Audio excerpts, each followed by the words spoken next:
আসসালামু আলাইকুম এভরিওয়ান, কেমন আছেন? আশা করি সবাই ভালো আছেন। আলহামদুলিল্লাহ, আমিও ভালো আছি। আমি এখন গরুদের ফ্রাইড রাইস রান্না করবো, বেঁচে দেওয়া ভাত দিয়ে।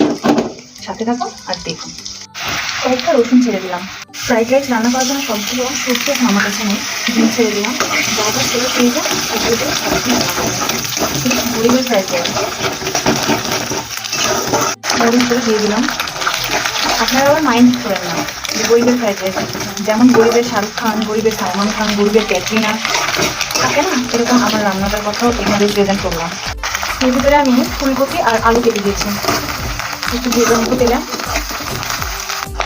এবার আমি ভাতগুলো ছেড়ে দেবো, ভাতটা নাড়া দিয়ে দিচ্ছি, সাথে ধনিয়া পাতা দিয়ে দিচ্ছি।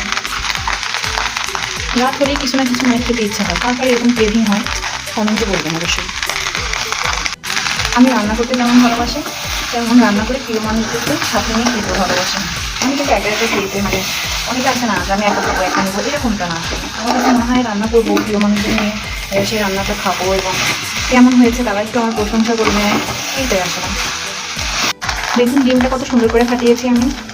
যদিও আমি রান্না অতটা ভালো পারি না, তারপরেও না চেষ্টা করি। আসলে আমি বুঝতেছি না যে কি ভাবি হলো নাকি গরিবের ফ্রাইড রাইস রান্না করলাম, আমি কনফিউজ। লবণ কম হয়েছিল, একটু লবণ দিয়ে নাড়া দিয়ে দিচ্ছি। যে কোনো আইটেম রান্না করতে আমার ভীষণ ভালো লাগে। এমনকি আমার যদি কোনো একটা মন খারাপ থাকে, বিভিন্ন ধরনের আইটেম রান্না করে আমার মন ভালো হয়ে যায়।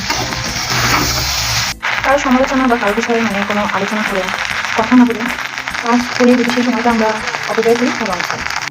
আমার কুক করা হয়ে গিয়েছে, এখন নামিয়ে ফেলবো। নামিয়ে ফেলেছি। সবাই ভালো থাকুন, সুস্থ থাকুন। Watching for my video. Good night, আল্লাহ হাফেজ।